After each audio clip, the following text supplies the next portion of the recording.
এই ভিডিওটি দেখার পর তুমি নিজের নামে একটি থার্মোমিটার তৈরি করতে পারবে। আমরা যেরকম সেলসিয়াস, ফারেনহাইট, কেলভিন বিভিন্ন স্কেল দেখি, এরকম তুমি যদি তোমার নিজের জন্য একটি তাপমাত্রার স্কেল বানাতে চাও, তাহলে এই ভিডিওটা তোমার জন্য খুবই গুরুত্বপূর্ণ। আচ্ছা, আমরা তাপমাত্রা পরিমাপ করি কি দিয়ে? থার্মোমিটার দিয়ে। এবং একটি থার্মোমিটারে মোট দুইটা জিনিস থাকে। একটা হচ্ছে উষ্ণতামিতি পদার্থ, যেমন পারদ বলতে পারি। পারদ হচ্ছে কি একটা উষ্ণতামিতি পদার্থ। আর আরেকটা হচ্ছে উষ্ণতামিতি ধর্ম। এখন ধর্মটা কি? যখন আমরা থার্মোমিটারের মধ্যে পারদ দেখি এবং পারদটা কি, তাপমাত্রা বাড়লে কি সেই পারদের উচ্চতাটা বাড়ে। তাহলে এখানে ধর্মটা কি? ধর্মটা হচ্ছে উচ্চতা, পারদের উচ্চতা। তাহলে পারদ হচ্ছে আমাদের উষ্ণতামিতি পদার্থ, আর উচ্চতাটা হচ্ছে কি? উষ্ণতামিতি ধর্ম। এই দুইটা জিনিস থাকে।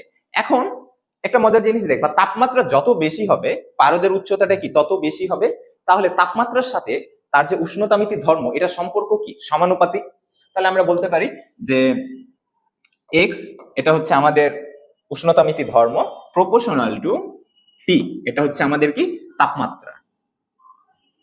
আচ্ছা, এইটা গেল। এখন আমরা আসলে একাধিক স্কেলের মধ্যে কিভাবে সম্পর্ক তৈরি করব? খুবই কমন। আমরা ধরলাম দুইটা স্কেল নিব, যে কোনো দুইটা স্কেল। তো দুইটা স্কেলের মধ্যে সম্পর্ক কিভাবে তৈরি করতে হয়? থিটা মাইনাস থিটা আইস,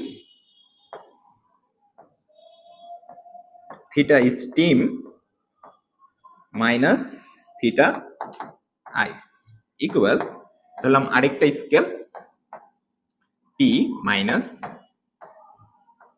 টি আইস এবং টি স্টিম মাইনাস টি আইস। আচ্ছা, এই থিটাটা আমি ধরলাম সেলসিয়াস স্কেল, আর টি এটা হচ্ছে তুমি যে স্কেলটা বানাতে চাচ্ছ সেইটা। এখন থিটা সেলসিয়াস স্কেলের একটা তাপমাত্রা। আচ্ছা, থিটা আইস কি? সেলসিয়াস স্কেলের বরফ গলে কততে? 0 ডিগ্রিতে। তাহলে থিটা আইসটা হচ্ছে 0 ডিগ্রি। আর স্টিমটা কত? 100 ডিগ্রি সেলসিয়াস। পানি কততে ফোটে।